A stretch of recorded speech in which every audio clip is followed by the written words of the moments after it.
So hi sir, welcome to Film Companion South. Thank you. How are Thank you you for doing right now? How are you doing right now, sir? How's your state of mind? state of mind is what we are all still at work. I mean, work from home. So this is usually we work from home. So let's start with the question about Malik. Okay, like just before the lockdown, Malik was like so close to a release, right? So Mhm. what is the stage at which it is at now? Like, is it a film that you can go in for a big OTT release like Surya's film, or do you have to kind of wait for the theaters to open for it to get the release it deserves?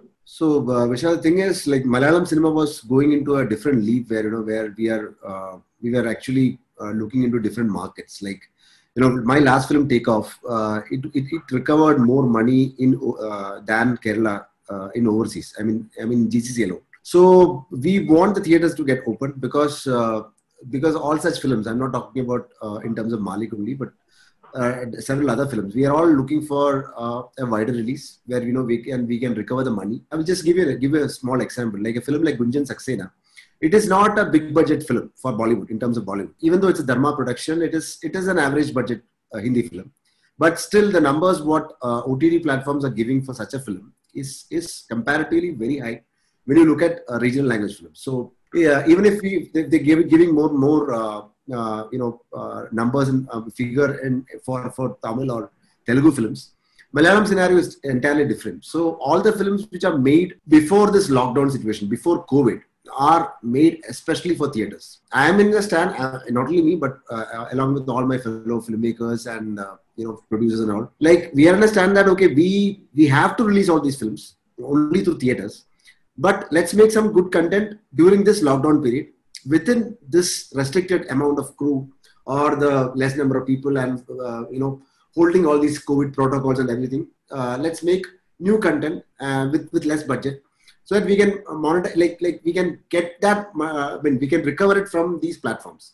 Like I'm not specifically mentioning about any specific platform, but anything will do. Some films will go directly to satellite premiere, and some may even get independent releases in YouTube, or some may even go to independent platforms. Like people are also trying to build in their own platforms, like how Telugu film industry started with building their own platforms, like AHA, or I heard Dilraj is coming up with his own platform. So in a way, it is another kind of exhibition for, method.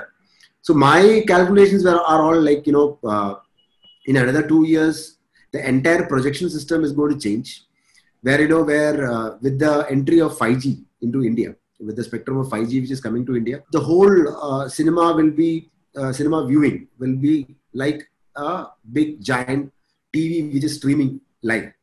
Like something like there's a new format which has come up in US called the cinema display, which is actually 36 to 170 joined like pieces of LED walls. So this is like something like a whole big huge wall of LED. There, what happens is that of course the infrastructure cost is a little higher in terms of cost wise for an Indian theatrical now, but it is going to be cheaper and cheaper, like just like how our LED TVs are started diminishing in cost wise. So my point of view is that once these communication networks are started, I will start pouring it with 5G.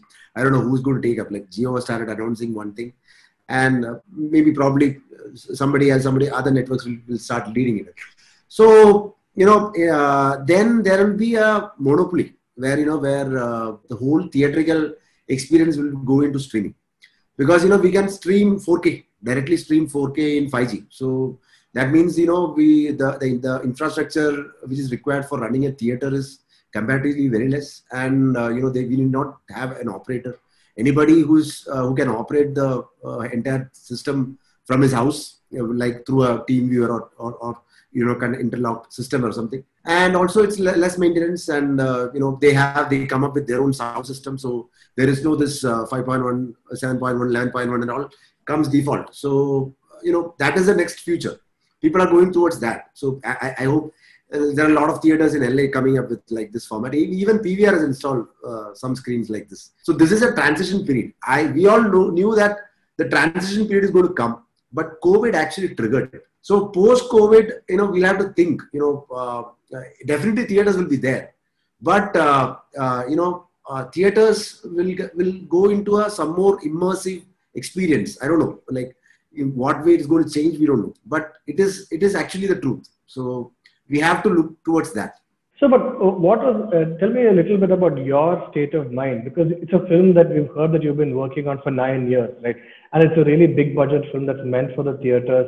When it's maybe, I think, close to 2 weeks or 3 weeks before the actual day of release, when the entire world kind of shuts down, what does the filmmaker feel at that point? You know, is it personal related to the movie itself, or are you just worried about that whole Uh, pandemic? Yeah, the thing is, a film happens in two stages. That's my feeling. One that's basically, how when we organize everything and accumulate all the cast, crew, money, and everything to start the film. That's one stage. Then it's the releasing stage. So the production stage is actually very friendly stage where where everything is there. That's then your adrenaline is very high. You can work within the schedule, and we move on, and then finish the product. So once the film is ready and we are waiting for a release, that's pretty scary. Luckily for me, what an advantage is that since Malik is a slightly on base of a period drama, I can afford this film to get released. Okay, let it be like okay, this year I'm not getting theaters. I can wait for till next year. That's not a problem for me. Neither for me or nor for my producer. Like in terms of the content wise, but still I need a full house for such a film. For Malik, I definitely need a full house. I can't go with 35% occupancy. That is really bad for such films. Even if theater owners are coming up with an idea where they're saying that okay, 5 weeks we are going to that's what's going to happen in Chennai, I think. So 5 weeks we're going to play only one film, and we will generate your revenue within that. And of course there won't be night shows, which is proposed by the government. But still, see, one fine day, if there are new cases reporting, like from a theater, or imagine a particular region is again termed and stated into a containment zone, what will happen? So it's a risky thing. So all the government officials and the ministry people and all the health department guys, they will all be looking forward for a time where the curve is flattened. Curve should be flattened, and then they will actually monitor for another 100 or 150 days to basically see that there are no more cases reported. So then only people will feel that it is safe for them. I will take another example. What happened in LA? Like in US, they opened the theaters in LA. LA is supposed to be the film hub of the entire world. So they opened the theaters in California. What happened there is that after a few weeks, the governor himself stated that, okay, let's shut it down. It's no use. People are not coming, one thing. And another thing is that, the kind of effort for the sanitization workers to do after every screening, it's a hell of a job. So whether this taxation, the entire thing is going to put this pressure on people, like a person who has to take the ticket along with the PPE kit, along with the sanitization process, and also the fumigation charges. So how is this going to afford for common man? That's another question. That is a big question which has to be. So I don't know whether theater will be like a luxury to common man and all. We don't know. For Malik specifically, what I feel is that since the film is ready for us, we have seen it many times. I don't feel this, problem of, expiring. Certain films have expiry date. I certainly think certain films will get expired within 6 months, within the time of writing stage and to the release stage. We can keep 6 months period. Within that period, it has to get released. Otherwise, some other content in similar ways, similar lines will come up. So definitely, so that is a worry for many filmmakers. So Malik, I don't have that worry. I'm waiting. We are all still waiting for this uncertain period to get over and theaters to come up with full house and enrich the audience with good content. So, like when I speak to other directors and actors, generally what they've kind of done during the pandemic is kind of take a step back, focus more on their craft, go into writing more films that might or might not include the entire pandemic as a situation in the screenplay. But in your case, you chose very early to kind of make a movie at this point, instead of waiting it out or instead of thinking what's going to happen next year. You decided to make a movie in that period, which is a great thing. So, can you just tell me a little bit about that process, that idea that, okay, let's not wait, let's just make a film, let's think of ideas where we can circumvent the restrictions and just go ahead and make a film like See You Soon. And how much did an actor like Fahad help in that process? One thing is, like, we are all artists. We get depressed. We will go into some other zones where, where nothing is happening. And creatively, we'll have to be active. It is not about, expressing something. Yeah, I can either write a screenplay, write a story and publish it to something like that. But I am basically, being a filmmaker, I need to express my kind of creative thing through a film only. So that is one thing. The main thing is not that. Main thing is basically when a lot of producers from Malayalam, I'm talking about small producers who made films under a limited budget, which can be monetized by OTT alone. They were not getting a window.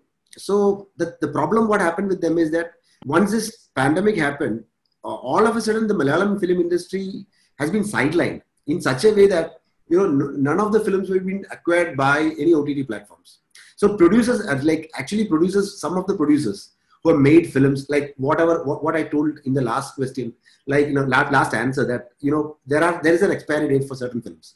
So such kind of film producers, they tried to pitch it to platform people, but they were not accepting that. They were not giving it any valuable figure. They were not considering it. Then we all thought that this industry is going to die. Like, one way or the other, there are a lot of people who are dependent on this industry, and it is that's everywhere. Of course, there's everywhere. But for Malayalam cinema industry, if you look at it, there were a lot of films coming up every year, and there is a certain classification of people who only who can only survive on the revenue or the money generated from the cinema. From the work they do. I'm not talking about the people who get data. Daily basis data. So they can get it. They can sign something and they get the data. They get settled once the film is ready, or once the shoot is done, they get this settlement. But there are other set of crew members who are like assistant directors, assistant editors, assistant cinematographers, who are not coming in this data scheme. So I've seen a lot of people who have started because I've been working in this industry for the past 15 years, and I've got some 15 of my assistants who are independent editors. Some of the editors have started going into other firms like, aquatic business. One guy started cooking from home for home delivery.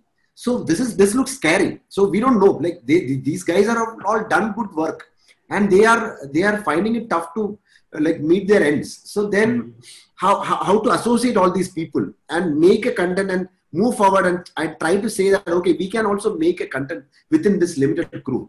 So once this government made a rule that 50-member crew is allowed to shoot a film in a controlled environment, we started doing it. Why? Because, I don't want to wait for this 200 numbers to get agreed, from the government side. Because one reason at least is that it is wrong waiting for another 2 years for this whole 200 crew members to get assembled for a particular film, rather than going into with 50 members. Like, if I start with 50-member crew, and all of a sudden my fellow filmmakers, Ashik Kapoor started in one way, Lijo started in one way, like parallelly, lot of filmmakers started it. So 50 into 4, it's 200. It is the same thing. So and also we are doing it in the less number of days. So basically, people can work more also. This is actually for this. I'm talking all in terms of this COVID pandemic period. I'm not talking about a longer term period. I'm talking about within this period. So that was, in that way also, this was very, very much helpful. So when actually the idea came from Fahad when this entire thing happened. And because Fahad is a person who is very much closely associated with normal people. He has got friends from costume assistants, makeup assistants. So he has been seeing all these things. And he's been telling me how are these people going to survive? I don't know. So that's another question which normally comes in our minds. And then a lot of small producers who are coming, they are telling that, okay, we have made this film and we need to release it somehow. But these guys are not offering any money. They are not saying anything for this. So then we understood that, okay, somebody has to crack it. Otherwise, it is going to be like stuck in a stagnant pool. We have to keep this free flow going. So for that reason alone, we tried to make this happen. So Fahad came up with this idea whether we could, because I've shared a video with him a long time back, which is actually very much inspirational for me. It's a small video clip sent by a girl from Middle East to her parents in India. So it was very morbid and shocking in one terms, and also very emotionally connected. So that was a haunting video clip. So Fahad wrote me a mail saying that, okay, do you still remember this? Can we make something on this? That's the kind of thing what he mentioned. And then we sat together and we made a storyline, and then we moved on, and then Roshan came on board, Darshana came on board. That's how this film happened. So what is the process like when you kind of go into the writing of such a film? It's a very high concept experimental kind of film, right? So every scene when you sit down, do you have to kind of start with what camera is this being captured on? Yeah. Because there's a limitation to that. There are only some 3 or 4 kind of cameras that can come into that, right? So how does that work, at least in terms of writing? See, writing a computer screen film is a very tricky thing. Why? Because, the device is not with you. Device is with the characters. So, we can't, something has to be expressed only when a camera or an audio device is turned on. So this turning on thing is not that easy. Illogically, we can't turn it on. So there should be a logic, a particular reason, just like how we are talking. We are talking, like I'm talking in from my house and you're talking from your house or your office. We are interacting. It's more like a 2-camera setup. So this is more like a computer screen thing.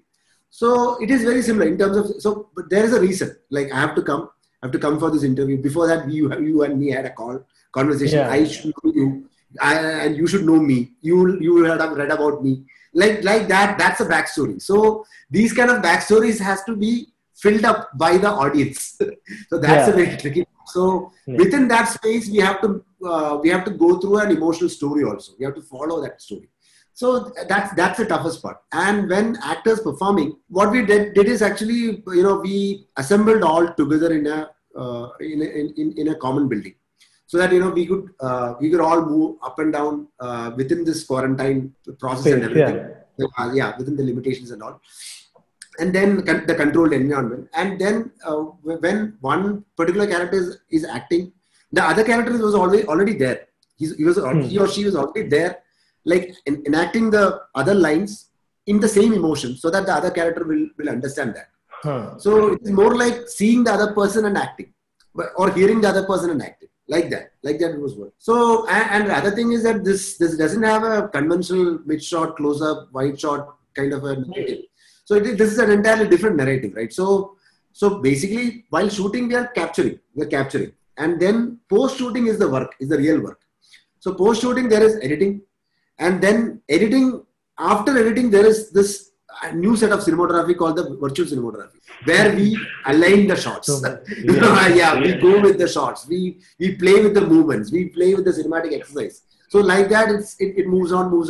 Then only it will end up shaping up as a good film. So you can't tell me a couple of things that you've taken for granted in regular feature filmmaking that you don't have access to in this kind of a format. For instance, I don't see a reaction shot or a zoom in or a close up being so easy. So how do you kind of replace all those taken for granted tools in this format? No, whatever you said, everything is there in the film. Actually, everything is there. There is a suggestion shot.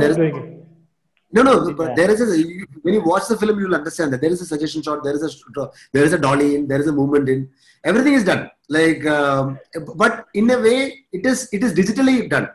It is not it is not the conventional track in, conventional track out, conventional zoom in. It is all digitally manipulated. But once you get into that emotion, right, we forget about the form. The form and everything is primary. Primarily, it is a setting up. Just like how we set up characters, we have to set up the form also. So that is a tricky thing for this film. For films in the West, they are used to that. They are used to such kind of films because they have been trying it for a long time. And also the kind of communication, what they go through, text and all, everything is in English. So that's helpful for them.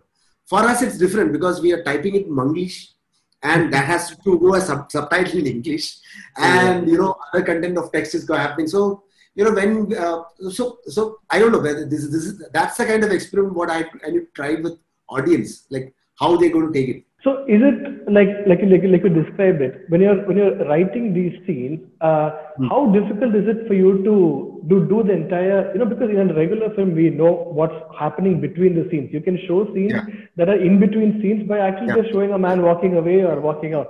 But how do you kind of fill up the things that form outside the film? Because you can't, everything cannot be exposition, or yeah, everything cannot be yeah, dialogue. yeah. So can you just tell me, is it a very exhausting process where you have to keep thinking of new ways to kind of fill in these in between places? Basically, the storyline is the thing which is very important. Like, if the characters, two characters are placed in an entirely different time zone, then definitely one person can't reach the other person in the regular timeline. So that is that is primarily set. Okay. Then while writing, I usually write for my edit. That is my advantage and my disadvantage. I take it like that. Whenever I visualize a concept, I go with that. Okay, this framework is already set in my mind. How I'm going to communicate it through the cut point. So uh, the conventional cinema or the classical format of cinema has got a time lapse or a cutaway or a cut in and all sorts of things. So in this thing, I had to try some new formats, new way of time lapses, new way of jump cuts, or new way of emotional continuity, to keep up with to stay with the characters. So I've done different tools with the film that you will realize after watching the film. But I don't want this to be gimmicky also. I don't Yeah, want it to be like if you look at Unfriended or something like, which is similar format. Yeah. similar formats. They've used this as a horror kind of a thing where, where Hmm. all of a sudden one glitch will come and one horror thing. I've not done anything like that in this film. I've made it as much peaceful and as much eventful with the story. I mean, go with the Hmm. story. People should go with the story. That's my form. I've tested it with people who doesn't know anything about genre or computer screen and anything. Like I've just tested some portions, and then I've been looking at them whether they're following the emotions. Finally, I Hmm. understood that they are following it, because at one stage they will only go into character emotions. They'll forget, like like what is the format they're speaking, what are they looking at, whether it's a computer, whether it's a phone. They forget everything. They forget everything and they go with emotion. So I've preferably chosen a classical story to go with it, and the story has got more meat than the format. So I feel that the story has got the actual narrative or the content is more superior than the form. So, was it like a very conscious decision from the beginning that because you're trying to, because the way you're trying to say the story is so unusual that you have to Hmm. take a story that is, okay, very easy to communicate, very easy to understand, and let's experiment with the format within that story, like a No, girl but gone missing, for no, the instance. thing is, the thing is, since the story has got an another side of the of events to happen, whatever you've seen in the trailer. Hmm. Somebody told me that you have shown everything in the trailer. So I said no, I have more to say in the film. That you'll have to watch the film entirely, because I have more surprises for you in the film. Like that, film has got an emotional turn. So from that turn onwards, I feel that it is going to hook. Like, I don't Hmm. know, like for me it is personally hooking up, like in terms of performance or in terms of relating to common man. Like I think people will get connected easily. So that connect, if I'm getting that connect well, then it will easily transcend to other people. So that is in spite of, I mean, I'm not classifying it into a between like 15 or 35 or 40 age group, where where they're used to these kind of formats. I'm also considering above 50 plus people also who Hmm. can also understand this. Yeah, because that's another thing that even like in the review, like a varieties critic, when he reviewed Searching, he had written Hmm. that okay, this is a great film, but it's great only once. The second Yeah. somebody else makes another film a second time, or you've seen a film like this before, then Uh, everything kind of becomes the entire novelty kind of wears off. So in that is like, when you make an Ambrose Piros in one language, and correct, yeah, like multi-narrative, when one is done in one language, or City of God in one yeah, language, and all of a sudden people, a lot of multi-narrative films are coming up. But yeah. whatever the content, if the content stays, the form is nothing. Like Correct, yeah. device is nothing. Like device is what we use to communicate. Just like how we all started, like how you guys are all uh, going live interviews pre-COVID. Now, Yeah, exactly. during the pandemic times, you're going virtual, like that. Zoom, yeah, correct, yeah. Similar, similar. Can you tell me a little bit about directing performances? So, what is it like? So, at what percentage of the shoots were you actually at the place where the people are acting, and what percentage were you just controlling it from phone or a video call and things like that? No, we never controlled it like that. We were all on location. I mean, it was controlled location, and it was like 32 member crew. So we were all there always. So I can't do direct through Skype and all. It is not possible for me. I can't do Was that. that an idea? Like, did you think that you might have to do that? Because, I've uh, been to a Berlin Film Festival where where I've seen there was an ARRI workshop which is going on, where master filmmakers were directing over Skype, and their assistants were directing it from their house. I mean, they're directing it on the streets in Berlin and all. That is, I can't do that because I need to personally watch them, personally guide my actors, and I have to personally witness their reactions and all. So otherwise, I can't do it. so what is the monitor like? So, you're looking at the screen that the actors are looking at, exactly like that, right? You're at the No, other end of the we have call. a field monitor. We have a field monitor where for this particular film, for iPhones we have a separate monitor which is connected wirelessly, and I was also pulling focus in that monitor. So I can judge it, like which area I need the focus. So that also is also So, convenient. in one way, are you looking at the pandemic as a blessing because you kind of made a film that you might not originally have made, especially a film No, no, like no, this? no. See. That is the thing. Like if even though if it's not, even if there is no lockdown, imagine if there is no pandemic, this film can be made like this only. Like there is no other solution Yeah. for making this film. Like this is a film which can be made with this limited crew, this limited people, this much. Since it's a computer screen film. So I'm not talking about anything on COVID or anything on pandemic and all. Hmm. It is different from that. Is the film set during the Corona time? Is No, it no, no, no, acknowledging no, Corona? no, no, Oh, no, it's no, happening before no. that.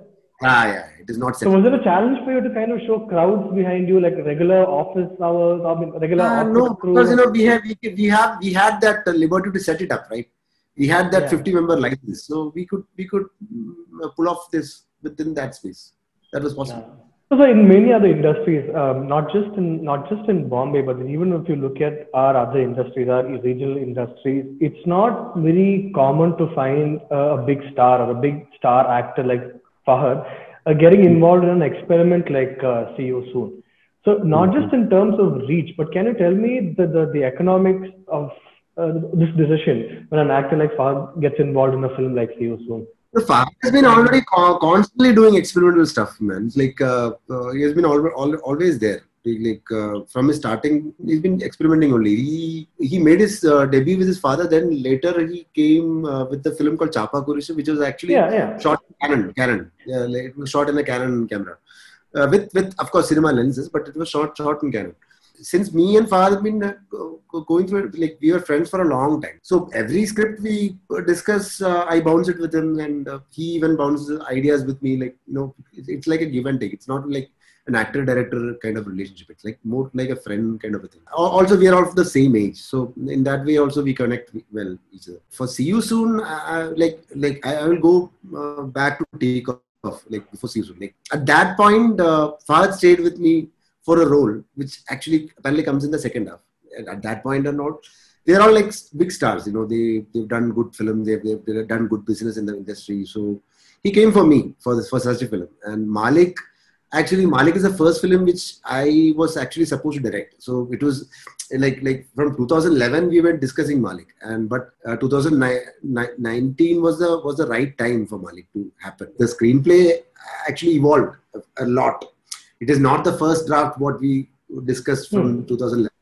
It's not changing. In that way, See You Soon also when Fahad came up with an idea. Whether do you remember this video we used? Do you still have a thought on it? And then I said, okay, I'm interested. If you're there, I'm interested. Then he made all the logistics happen. So I mean, the production, everything was from his side. Yes, So yeah. as friends and all, like, it's like Fahad Fazil and friends. So we always assemble together and we make it happen. So in that sense, like Fahad is very much friendly for that. So he was very much particular about one thing, that okay, we need to pay all the people. Just because because we are doing this in hard times, people not feel that okay, they are getting underpaid. So we made, that was his decision, that like we may have to be double sure that okay, we are giving the payment for all the people what they wanted. So that was actually done pretty well from Fahad's side. No, I didn't mean experiment in terms of content. I'm talking about like an A-list star deciding to make a film that at least at the point of being made could end up on just YouTube. Like it might not even release directly on OTT. And doesn't the Fahad is a person who doesn't. It doesn't worry about all. Yeah, I can tell this openly, because because it's Fahad. Fahad is a person who's never satisfied with his scenes which is done for the first 2-3 days. He insists reshooting that. Like I think even See You Soon we have reshot. Redone that those portions done for the first day. I think Malik is the only film where where the first day scenes are not taken again, because we have been planning it for a long time. So he was living with this character also, because we did a lot of test shoots and with the makeup and all sorts of stuff. Like he was confident. He's pretty confident after seeing the edit, and he was also happy. And even if the director is happy with the scene, Fahad will insist us like give me, I will do better. Like that. He's a person like that. He keeps experimenting on the way he performs also. So regarding See You Soon, like since it's a computer screen film, we made a test. We started with a test shoot. Even only after that test shoot, went into post production, and once I edited in my timeline, then only I realized that it has got a meat in it. Like it has got some kind of a like some kind of a connect with the regular audience. Otherwise, I will also lose focus. So initially the draft was 30 pages, then it moved on to 45 pages, then it moved on to 65 pages. So this goes on. So I'm a person who can't go into shooting an entire thing without a script. I need a full draft. So I go with that draft. So once this draft got ready into a 65 to 70 page draft, then I realized that okay, this is now a draft. But I can count the length. Like it is not like the Sitfield kind of a length, page a minute length. One page. Yeah, it is not the regular stuff. So I said, I told Fahad that I don't know, I can't judge the length of the film. Let me edit it, then let us see. So this editing process took a while. It is not about the shooting. Normally my films I edit it very fast, because I shoot for my edit. It is very easy for me to assemble the edit. For this film, it was not like that. It took 1 day for a scene, like to edit. So and do all these virtual things and all the other processes. But it was very simple also. But when you see the film, people will think that it's very simple. But the making behind it is very tough. So once I did a rough cut of the first few portions, like around 40 to 45 minutes. Then we had a preview with me, Fahad, and Nasriya, and the fellow my assistants and all the crew members. Yeah. Then only we realized that okay, this has got that connect. Then I said Fahad that okay, now I am leaving about the length. I can't assure you that earlier I thought about this will be around 1 hour. That's what my assumption was. And then when we finished the final edit, it was about 1.5 hours. So 1.5 and 1 hour 40. I trimmed it a little bit and then shaped it about 130. We upped it in 92. So that's the final length. So I'm happy with that. So in one of the recent interviews that you had given, I find it very curious that you mentioned in passing that even after Takeoff, which is a big hit and a big critical success, that you described the phase after that as a phase where you went through like some sort of a depression. Why does that happen? Because I mean, you're in the process of, was it something to do with the making of Malik, or was it something else? Because it's somebody that you'll assume is very happy at the point of time. You never assume that they would be depressed then, right? So what? No, it is like Takeoff is a critical and commercial success in only one way, where it is not a regular commercial cinema. So I'm not doing a regular commercial cinema. So when I was behind another project which was also again based on real incidents and somewhat on a period stuff and all. But still, as I discussed, accumulating the cast, the crew, and the correct crew, the correct cast, and generating the money for making the film is the toughest part. I still feel like whenever I narrate it to a producer, I feel it at like this is my first film. Like I go like that. And also my narration is like real time narration. I need to narrate it the entire thing. So the running time is your narration once time. that narration is done, I get exhausted. And at one point, I get narrated. That narration will go on to many number of times. So there was a project where I was trying to make, trying to make after takeoff. I narrated to some 23 producers all over India and 5 actors all over India. So at one stage and all, when I was narrating, I felt that did I make this film? Like I was in the film. I was in an assumption that okay, I did make this film, right? Because still I'm having all those visuals and narrating. Nothing was happening. So this stage has been everywhere. Like all directors are going to the same stage. It is not about my stage. So that is the point where I went into I collapsed at one stage and I was hospitalized for a few days. Then Fahad again called me back. Like Fahad knows about all these things. And Fahad said, okay, leave this project and then get out of it. And then let's make Malik. Let's make that film. Because not title as Malik again. Malik title and all came later. Let's make it now. Let's make it happen now. So then, okay, then I moved on to that. This is a zone for every filmmaker. It is not for me. I think all filmmakers are going to the same zone. Priyadarshan sir was telling me like he has made more than 90 films. even the next film he is going to make, he still feels the same thing. Yeah, the same interview also mentioned something very interesting about how Malik opens with a 12-minute single take shot, right? Generally, when you think of a cinematographer making directing a film, you think of like, oh, him going crazy with some great crane shots and all that. But when an editor, like when an ex-editor, or I mean, you're continuing to edit, but when an editor makes a film, yeah, exactly. So why would you think of something that, like, why would you think of a 12-minute single take shot, which is kind of like forgetting about your old favorite profession, right? No, it's not that. It's about, Malik is more about the atmosphere, more about the geography. From the narration stage, even from the writing stage, one point was very clear that this has to be more linked to the geography, and I have to see the background and everything more into this film. Because Takeoff, if you look at Takeoff, closely examine Takeoff was not made in a wider lens. Takeoff was made in a like 24 mm level. Was never used in the 35 is the maximum wide, I think. Malik is not like that. Malik, we made it in an 8K format with a larger sensor, and we've used a larger lens also. Like there is a signature prime lens which is made from Zeiss, so that was used for Malik, which has got larger area of coverage. So within that thing, I needed a free flow environment for that character of Sulaiman's character that's played by Fahad. So it starts with a character who's going to pilgrimage thing, and where he gives feast for all the people. His age is right now at that point is 56 to 58, so 58 actually. So at that point, I need that free flow environment. I mean, how he's moving so freely. Then the film is going into a different zone. So conceptually, it is like that. When you watch the film, you'll understand. Even though it's a single take kind of a thing, it's a stitched format. Okay. So, and also there are a lot of minute detailing which has been done in that thing. And I hope when the film release, that making also will get released. Then you will understand why we went into that zone. So people, when watching it for the first time, they won't feel it as a single shot. That is also just for the sake of a gimmick. I'm not using it as a single shot. The concept is entirely different. So if you look at it, it is not an action sequence. It is not regularly, it's not a chase. It is not like that. It is drama.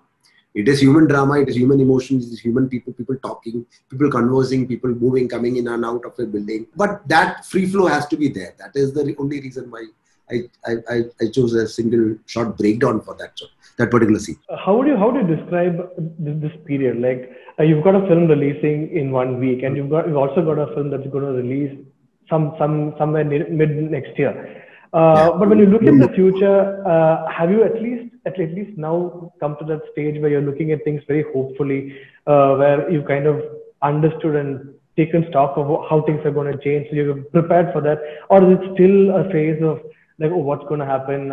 Do we have to reject all the things that we've learned right now? Everything has to be fresh.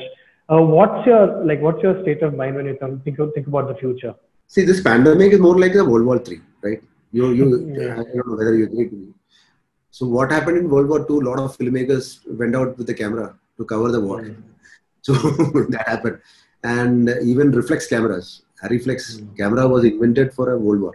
So cinema is actually a byproduct of this war, actually. So the reflex camera is what you use for filming fiction. So there will be a post-pandemic era where everything will be back to normal, but there will be a new normal as of WHO's guidelines and guidelines and updates and all. So that is true. So we are allowed to follow that. But still, I don't know, like mindset of people, like where the cinema is going to transcend, I don't know. I still don't know. But there is a survey made by BBC for the next generation kids, where most of the kids were younger, within 15. The age limit was 15. So they are willing to watch reality TVs, they are willing to watch reality game shows, and they are willing to play games online for 3 or 4 hours, but they are not willing to watch fiction for 3 hours. So they're not willing to watch fiction. They don't want to watch cinematic drama. So slowly moving out of it. So it's scary. So we have to make. So what is the next generation? Next generation is them. That is so I've experienced this with See You Soon, because I have a kid who's 4 years. So while I was editing, she was there at one stage. So she was trying to pick up the call in some areas. So I said, okay, this. So she's getting connected to this. Okay, my 4-year-old kid is connected to this. She understands this well. So now I'm thinking about that, like how to is it interactive cinema, because nowadays everybody is used to this Bandersnatch and all that. No, like people are used to this Fire Stick remote, right? So they can pause, they can play. That people are used to that. So communication is going into different zone, different direction. Even if we are not communicating, they will make sure that they get it communicating in their head. Pausing, going it backwards, rewinding it, and then seeing it again, and then coming forward. Okay, that's what it. So that's what, and even in multiple languages they're used to that. So I think cinema is going to be, language-wise, it's going to be pan-Indian. Digital platforms are the near future. Even when theaters are going to get streamed online, then somebody is going to play with this and play with this. It's going to manipulate with this. That will be very scary thing, where somebody will analyze the content and say that, okay, this is for theater, this is for YouTube, or this is for digital, this is for computer, and this is for phone. And like, if that happens, then that will be very scary. I don't want that era to happen. So, but I know it will be there. So we have to face that also. So you have to be well prepared, well shielded, and well guarded for that. Do you also feel the quality of everything will just generally improve, because the number of people making movies for theater will come down? The same way the number of people making movies for OTTs will also come down. So overall, do you think there'll be a filtration process which will kind of make everything slightly better quality? In terms of content, definitely people will look for new content. Definitely that regular stuff of song, fight, and this introduction, the intro punch and everything is going to, that is slightly going to stay aside for a particular time. I was talking to one of the producers from Bombay. She was telling me that for the next, I think there will be a Dilwale era which is going to start. Because people want to see all happy films now. They don't get depressed. So because I am into a zone where I make films which are more close to reality. So they were all telling me that don't do that. Make something people make people like people should be happy. People make people smile. Then only people will come to theaters or come to watch your shows like that. So that is another thing. And technically, we are watching the best content in your house only. The 4K is being watched in in Netflix or even YouTube has got an 8K resolution thing also. Yeah. So ideally, your theater is not 2K. Ideally, what Cube and Real Image and UFO and other service providers are providing is like a content which is actually designed for a larger through environment. So okay, sound is immersive, sound is actually true, but visual wise, I mean the K wise, I'm talking about the K wise. Whatever you're seeing in your 4K TV is as good as the theater. Yeah, it's much superior. So and another issue is going to be for the data. The fight is for the data. So for a regular middle class household, 2 GB data which is free, that's getting split.